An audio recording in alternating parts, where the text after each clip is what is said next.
जय हिंद दोस्तों। इसमें हम संविधान के जो महत्वपूर्ण अनुच्छेद है, जो परीक्षा के पॉइंट ऑफ व्यू से बहुत इंपॉर्टेंट अनुच्छेद हैं, हम उनको डिस्कस करेंगे। प्रीवियस वीडियो में हमने देखा संविधान सभा को, जो कैबिनेट मिशन के तहत संविधान सभा संविधान बनाने के लिए गठित किया, उसके बारे में पढ़ा था। उसके बाद जो संविधान बना उसको बनने में 2 वर्ष 11 माह 18 दिन का समय लगा था। तो हम चूँकि विभिन्न देशों के संविधान को अध्ययन करके अपने संविधान का निर्माण किए थे, तो किन किन देशों के संविधान से क्या क्या बातें अपने संविधान में ली गई, तो संविधान के स्रोतों को देखा था।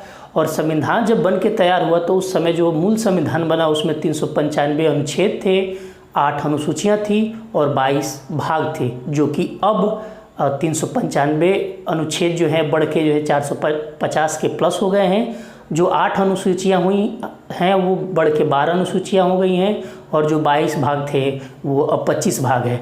तो प्रीवियस वीडियो में हमने जो है अनुसूचियों के बारे में देख लिया था, जो 12 अनुसूचियाँ संविधान की 12 अनुसूचियाँ उसको देख लिए थे, और हमने भाग के बारे में देख लिया था, संविधान के भाग के बारे में देख लिया था।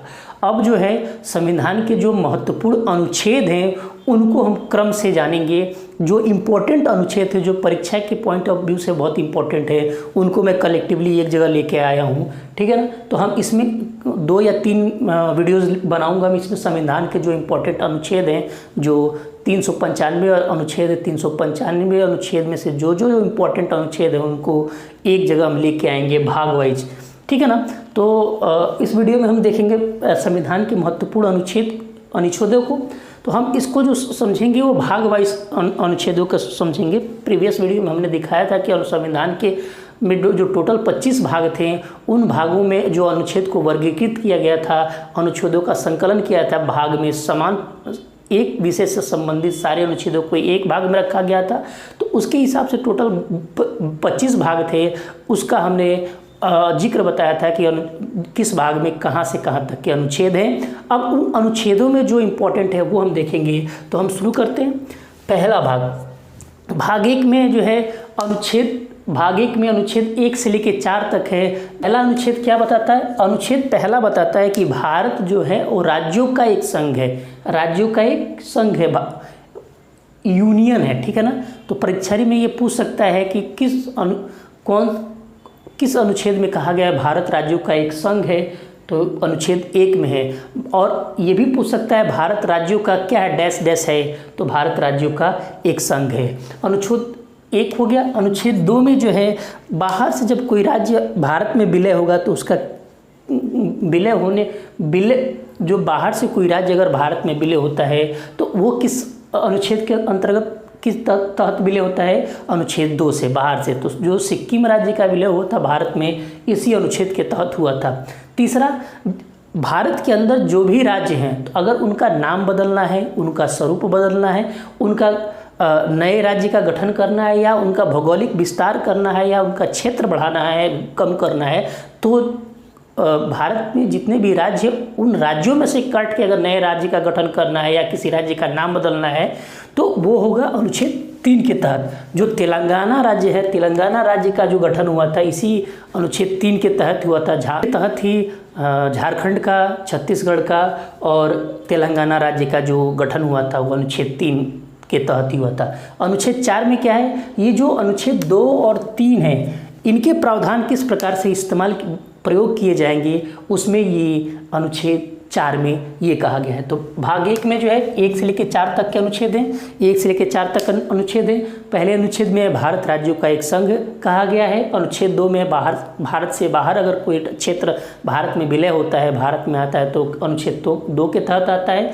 भारत के अंदर जितने भी राज्य हैं, अगर उन राज्यों में से नए राज्य का गठन होता है, या किसी राज्य का नाम बदला जाता है, या उसका भौगोलिक विस्तार बढ़ाया जाता है, या क्षेत्र बढ़ाया जाता है, तो वो अनुच्छेद 3 के तहत होता है। तेलंगाना हुआ, झारखंड हुआ, छत्तीसगढ़, इन तीनों राज्यों का जो गठन हुआ था इसी अनुच्छेद 3 के तहत हुआ था। और अनुच्छेद 4 बोलता है कि अनुच्छेद 2 और अनुच्छेद 3 के जो प्रावधान है किस तरह इस्तेमाल किए जाएंगे। तो ये भाग 1 में 1 से लेकर 4 तक के अनुच्छेद हो गए। आगे देखिए भाग 2। भाग 2 में कहा गया है नागरिकता का है। भाग 2 जो है आपको पता है नागरिकता से संबंधित है। भाग 2 में नागरिकता से संबंधित है। वो अनुच्छेद कहाँ से है? 5 से 11। 5 से 11 तक के जो अनुच्छेद है वो नागरिकता से संबंधित है, जिनको भाग 2 में रखा गया है। हम एक सेपरेट वीडियो में नागरिकता को देखेंगे 5 से लेकर 11 तक। तो अभी फिलहाल आप इतना याद रखें कि भाग 2 में नागरिकता है जो अनुच्छेद 5 से लेकर 11 के मध्य है। नागरिकता का जो प्रावधान लिया गया अपने में ब्रिटेन के संविधान से लिया गया। यहाँ हम रिवीजन के तौर पे, रिवीजन के लिए भी हम जो है पीछे जो पढ़ चुके हैं उसको हम यहाँ लिख देंगे ताकि अपना रिवाइज भी होता रहेगा, चीज़ें अपने दिमाग में चलती रहेंगी। तो भाग 2 में नागरिकता का प्रावधान है। भारत में एकल नागरिकता का प्रावधान है जो कि ब्रिटेन के संविधान से लिया गया है अनुच्छेद 5 से लेकर 11 में। वो क्या भाग 2 हो गया। भाग 3 में जो कहा गया है मौलिक अधिकार कहा गया। भाग 3 में है मौलिक अधिकार, फंडामेंटल्स राइट। भारत में जो भी जन्म लेता है उसको जन्म से ही कुछ अधिकार प्राप्त हैं, उसको बोलते हैं फंडामेंटल राइट्स, मौलिक अधिकार, जो अनुच्छेद 12 से लेकर 35 के मध्य है। यह जो लिया गया अमेरिका के यूएसए के संविधान से लिया गया। जो मूल संविधान था उसमें कितने मौलिक अधिकार थे? मौलिक अधिकार 7 थे। अब जो है 6 हो गए हैं। संपत्ति के अधिकार को मौलिक अधिकार से निकाल के बाहर कर दिया गया है, जो कि 44वें संविधान संशोधन 1978 में उसको बाहर किया गया था। ठीक है ना। तो जो भाग 3 है वो मौलिक अधिकार का है, जो कि अनुच्छेद 12 से लेकर 35 के मध्य है। मौलिक अधिकार पे भी एक सेपरेट वीडियो बनाएंगे क्योंकि मौलिक अधिकार से इंपॉर्टेंट क्वेश्चंस आते हैं, तो उसको एक हम सेपरेट वीडियो में देखेंगे मौलिक अधिकार को। मौलिक अधिकार भाग 4 राज्य के नीति निर्देशक तत्व। भाग 4 में क्या है? राज्य के नीति निर्देशक तत्व, जो कि आयरलैंड के संविधान से लिया गया है। यह अनुच्छेद 36 से लेकर 51। राज्य के नीति निर्देशक तत्व में वो सारे विषय रखे गए हैं जब केंद्र या राज्य कोई नियम बनाएगा तो किन किन विषयों को ध्यान में रखते हुए नियम बनाएगा। तो ये एक निर्देश है, केंद्र सरकार को राज्य को एक निर्देश देता है कि आपको नियम बनाना है तो किन किन बातों का ध्यान रखना है। तो ये भाग 4 जो है ये भी इंपॉर्टेंट है, तो आप ध्यान रखिए। भाग 2 का एक सेपरेट वीडियो आएगा। भाग 3 का मौलिक अधिकार का एक सेपरेट वीडियो आएगा क्योंकि यहाँ से बल्क में क्वेश्चन पूछा जाता है और सारे 12 से लेकर 35 के बीच में जितने अनुच्छेद हैं वहाँ से पूछा जाता है, तो इसको एक सेपरेट वीडियो में देखेंगे। भाग 4 राज्य के नीति निर्देशक तत्व, जो आयरलैंड के संविधान से लिया गया है। यहाँ ये भी एक सेपरेट वीडियो आएगा, एक सेपरेट टॉपिक होगा राज्य के नीति निर्देशक तत्व वहाँ से। भाग 5वां जो है भाग 4 क, इसी में एक सब भाग जोड़ दिया गया 4 क, मौलिक कर्तव्य। मूल संविधान जब बना था 26 नवंबर 1949 को, उसमें ये मौलिक कर्तव्य नहीं था। यह मौलिक कर्तव्य जो है रूस के संविधान से लिया गया है। इस मौलिक कर्तव्य को संविधान में बाद में जोड़ा गया, जो अनुच्छेद 51 क में और भाग 4 क में जोड़ा गया। भाग कौन से संविधान संशोधन में इस मौलिक कर्तव्य को जोड़ा गया था? 42वें संविधान संशोधन 1976 में। ओके ना। यानी मौलिक कर्तव्य जो जोड़ा गया, मौलिक कर्तव्य जो है स्वर्ण सिंह समिति की अनुशंसा पर वो 42वें संविधान संशोधन 1976 में जो है भाग 4 क में अनुच्छेद 51 क में जोड़ा गया, जो कि रूस के संविधान से ले गया। प्रारंभ में जो मौलिक कर्तव्यों की संख्या थी वो 10 थी, अब जो है 11 हो गई है। एक कब जोड़ा गया? 86वें संविधान संशोधन 2002 में जोड़ा गया। हम संविधान संशोधन का एक सेपरेट वीडियो लेके आएंगे कि किस वर्ष कौन सा संविधान संशोधन हुआ और उसमें क्या इंपॉर्टेंट पॉइंट्स जो संविधान में जोड़े गए थे, उसका एक सेपरेट वीडियो आएगा। आप लोग टेंशन मत लीजिए, मैं जो भी वीडियो बनाऊंगा आपके परीक्षा के पॉइंट ऑफ व्यू से बनाऊंगा, ताकि आप एक बार उसको पढ़ें तो आपको मैक्सिमम चीज़ कवर हो जाए। उसके बाद जब आप किसी टेक्स्ट बुक से MCQs लगाएंगे या मैं एक क्वेश्चन सेशन MCQs का क्वेश्चन सेशन करूँगा तो देखेंगे आप इस सब आप कितना आसानी से लगा लेंगे। तो भाग 4 क में मौलिक कर्तव्य लिया गया, जो कि रूस के संविधान से लिया गया था। अनुच्छेद 51 क में प्रारंभ में ये 10 था, अभी 11 मौलिक कर्तव्य हैं। ठीक है ना। भाग 5 में जो है आपको पता है केंद्र सरकार से संबंधित अनुच्छेद जो कि 52 से लेके 151 के मध्य, अनुच्छेद नंबर 52 से लेके 151 तक है। ये चूँकि यह संविधान का सबसे बड़ा भाग है तो इसमें सबसे ज़्यादा अनुच्छेद होंगे। क्यों? इसमें सबसे ज़्यादा अनुच्छेद हैं, इसीलिए तो ये संविधान का सबसे बड़ा भाग है। कौन सा? भाग 5। तो केंद्र सरकार से संबंधित जो है जितने भी अनुच्छेद हैं वो भाग 5 में हैं, जो कि अनुच्छेद 52 से लेकर 151 के मध्य हैं। यह संविधान का सबसे बड़ा भाग है। अब इन 52 से 151 के मध्य कौन कौन से अनुच्छेद आपको इम्पोर्टेंट है उसको पढ़ेंगे। देखिए 52 से लेकर 51 केंद्र सरकार से संबंधित है। तो जो कितने भी केंद्र सरकार के पद हैं, जैसे राष्ट्रपति हो गया, उपराष्ट्रपति हो गया, प्रधानमंत्री हो गया, संसद हो गया, लोकसभा, राज्यसभा, ये सब हो गया, तो ये सब केंद्र सरकार के अंदर आते हैं। तो केंद्र सरकार में हम इनको डिस्कस करेंगे। तो देखिए 52 से लेके 151 तक के अनुच्छेद को हम डिस्कस करते हैं। पहला जो स्टार्टिंग के जो अनुच्छेद हैं वो राष्ट्रपति से संबंधित है। 52 से जो स्टार्टिंग अनुच्छेद है वो राष्ट्रपति से संबंधित है। अनुच्छेद 52 बोलता है भारत में राष्ट्रपति के पद का एक पद होगा, यानी अनुच्छेद 52 क्या बोलता है, राष्ट्रपति के पद का वर्णन करता है, यानी राष्ट्रपति का पद होगा। 53 जो राष्ट्रपति का पद होगा उसके क्या कार्य होंगे और उनकी क्या शक्तियां होंगी उसके बारे में बताता है। 52 बताता है राष्ट्रपति का पद, 53 बताता है उनकी कार्य और शक्तियां के बारे में। उसके बाद इसके 52 से लेके 52-53 और उसके बीच में जो 60 तक के अनुच्छेद हैं वो राष्ट्रपति से ही संबंधित है कि राष्ट्रपति के निर्वाचन की शपथ, निर्वाचन की रीति क्या होगी, राष्ट्रपति का कार्यकाल क्या होगा, राष्ट्रपति को शपथ कौन दिलाएगा, ठीक है ना, और राष्ट्रपति की योग्यता क्या होगी, ठीक है ना। तो ये 52 से लेकर 60 तक के जितने भी अनुच्छेद हैं, 52 से लेकर 60 तक के अनुच्छेद, 52 से लेकर 60 तक के अनुच्छेद जो है राष्ट्रपति से संबंधित है। हमने दो बता दिया कि 52 और 53 दो बहुत ही इंपॉर्टेंट है। 52 जो है राष्ट्रपति के पद को बताता है और 53 जो है उनकी कार्य और शक्तियाँ, उनके क्या कार्य होंगे और क्या शक्तियाँ होंगी।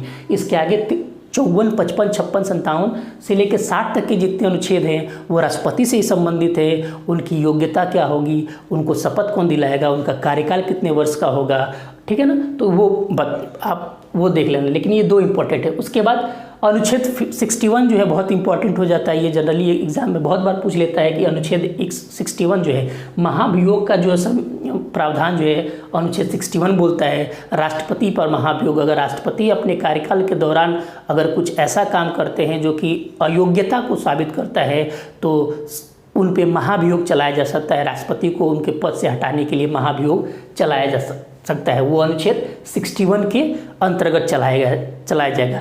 हम देखेंगे राष्ट्रपति चलाने का क्या प्रोसेस होता है। जब राष्ट्रपति का टॉपिक सेपरेट राष्ट्रपति को पूरा अच्छे से डिस्कस करेंगे तब हम देखेंगे इस महाभियोग का क्या प्रोसेस होता है, ठीक है ना। इसमें क्या क्या होता है कि लोकसभा में कितने मेंबर इसमें समर्थन में आने चाहिए, ठीक है ना। लोकसभा के कितने सदस्य अगर समर्थन करते हैं राष्ट्रपति के महाभियोग को तो वो कितने कम से कम कितने सांसदों का समर्थन होना चाहिए उसके। तो वो जो प्रोसेस है वो राष्ट्रपति का जब हम एक सेपरेट वीडियो बनाएंगे तो उसमें देखेंगे।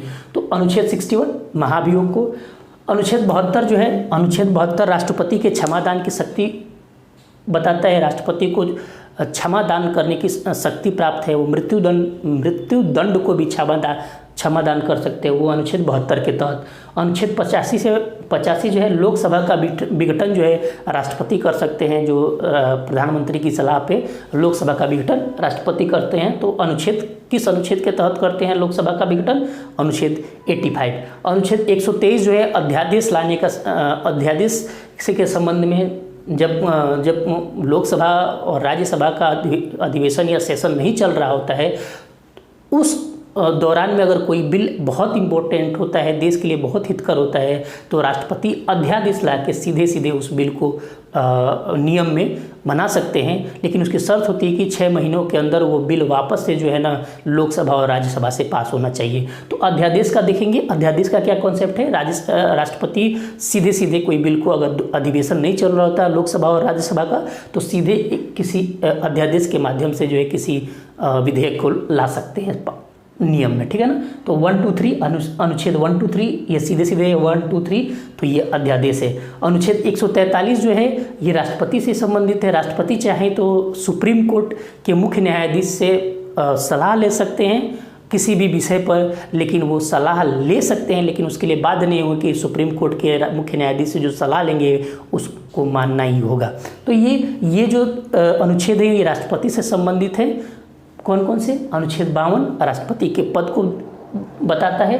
अनुच्छेद 53 जो उनके कार्य और शक्तियों को वर्णित करता है। अनुच्छेद 61, ये ध्यान रखिए जितने अनुच्छेद है बहुत ही इंपॉर्टेंट हैं, मैंने वही सारे नोट किए हैं जो आपके एग्जाम परीक्षा पॉइंट ऑफ व्यू से इंपॉर्टेंट है। अनुच्छेद 61 राष्ट्रपति पर महाभियोग को बताता है। अनुच्छेद 72 72, 61 है महाभियोग, 72 है राष्ट्रपति के क्षमादान की शक्ति, 85 है लोकसभा का विघटन, अनुच्छेद 123 है अध्यादेश, और अनुच्छेद 143 जो है सुप्रीम कोर्ट से सलाह ले सकता है राष्ट्रपति। तो ये इम्पोर्टेंट अनुच्छेद हैं, आप इनको तो ध्यान से पढ़ लीजिएगा, इनको नोट भी कर लीजिएगा और डेली 2 मिनट 4 मिनट रिवाइज, या अपने मन में ही जो इनको एक बार पढ़ लीजिए, तो जब भी आपको टाइम मिले तो मन में ही इनको रिकॉल करके रिवाइज करेंगे तो वो चीज़ें आपके भूलेंगी नहीं। ठीक है, तो ये पहले जो 52 से 151 में जो कुछ पहले स्टार्टिंग के जो अनुच्छेद हैं वो राष्ट्रपति से संबंधित है। उसके बाद उपराष्ट्रपति से संबंधित अनुच्छेद कौन कौन से हैं? अनुच्छेद 63 और 64, ये 2 ही अनुच्छेद याद रखिए। अनुच्छेद 63 कहता है कि उपराष्ट्रपति के पद को बताता है। अनुच्छेद 63 जो है ये कहता है कि भारत में एक उपराष्ट्रपति का पद होगा, और अनुच्छेद 64 कह रहा है कि जो ये उपराष्ट्रपति होंगे वो राज्यसभा के पदेन सभापति के रूप में कार्य करेंगे। तो ध्यान रखिए कि जो उपराष्ट्रपति होते हैं उनको वेतन जो है राज्यसभा के पदेन सभापति के रूप में मिलता है, न कि उपराष्ट्रपति के रूप में। ओके, तो अनुच्छेद 63 और 64 जो है उपराष्ट्रपति से संबंधित है। 63 बताता है उपराष्ट्रपति के पद को, और 64 बताता है कि ये जो उपराष्ट्रपति हैं ये राज्यसभा के पदेन सभापति के रूप में कार्य करेंगे। इसके बाद प्रधानमंत्री आते हैं, राष्ट्रपति, उपराष्ट्रपति और प्रधानमंत्री। तो प्रधानमंत्री के संबंध में अनुच्छेद 74 और 75, अनुच्छेद 74 क्या कहता है कि जो राष्ट्रपति है उनको सहायता प्रदान करने के लिए एक मंत्रिमंडल की व्यवस्था की जाएगी, एक मंत्रिमंडल बनाया जाएगा जो कि राष्ट्रपति की सहायता करेगा देश को चलाने में। तो अनुच्छेद 74 बोलता है मंत्रिमंडल की व्यवस्था बोलता है। लेकिन ये जो मंत्रिमंडल बनेगा, अनुच्छेद 75 क्या कहता है कि जो ये मंत्रिमंडल बनेगा इनका एक मुखिया होगा जो कि प्रधानमंत्री होगा। ठीक है ना, तो अनुच्छेद 74 मंत्रिमंडल को बोलता है, और अनुच्छेद 75 जो बोलता है मंत्रिमंडल के मुखिया यानी प्रधानमंत्री के बारे में बताता है। तो ये संविधान के कुछ महत्वपूर्ण अनुच्छेदों में पार्ट 1 है। पार्ट 2 में इसके आगे के अनुच्छेद जो यानी अनुच्छेद 75 से जो आगे आएंगे 52 से लेकर 151 तक के जो अनुच्छेद हैं, इसके बाद जो प्रधानमंत्री के बाद संसद आएगा तो संसद के सारे अनुच्छेद देंगे। फिर सुप्रीम कोर्ट आएगा, सुप्रीम कोर्ट के बाद कैग आएगा, कैग कंट्रोल ऑडिटर जनरल आएगा, फिर अटॉर्नी जनरल आएगा। तो उनको देखेंगे 52 से लेकर 151 तक के सारे अनुच्छेद हम देखेंगे। तो ये इंपॉर्टेंट अनुच्छेद हैं, आप इनको याद रखिएगा। ठीक है ना, राष्ट्रपति से संबंधित ये सारे अनुच्छेद हैं, उपराष्ट्रपति से ये 2 अनुच्छेद और प्रधानमंत्री से 2 अनुच्छेद। मैं जो आपको पॉइंट्स बता रहा हूँ आप उस पर ही फोकस होकर ज़्यादा पढ़िए, साथ ही साथ आप प्रैक्टिस सेट कीजिएगा तो आप मैक्सिमम क्वेश्चन को आप अटैम्प्ट कर सकते हैं, इजीली सॉल्व कर सकते हैं। ओके, मिलते हैं संविधान के पार्ट 2 में, क्योंकि हमको जो 395 अनुच्छेद हैं उनमें से जो इम्पोर्टेंट अनुच्छेद है वहाँ सबको हमको देखना है। तो अभी तक हमने अनुच्छेद 175 तक देखा, इसके बाद अभी हम भाग 5 में चल रहे हैं, उसके बाद के अनुच्छेदों को हम डिस्कस करते हैं। तो मिलते हैं नेक्स्ट वीडियो में। जय हिंद।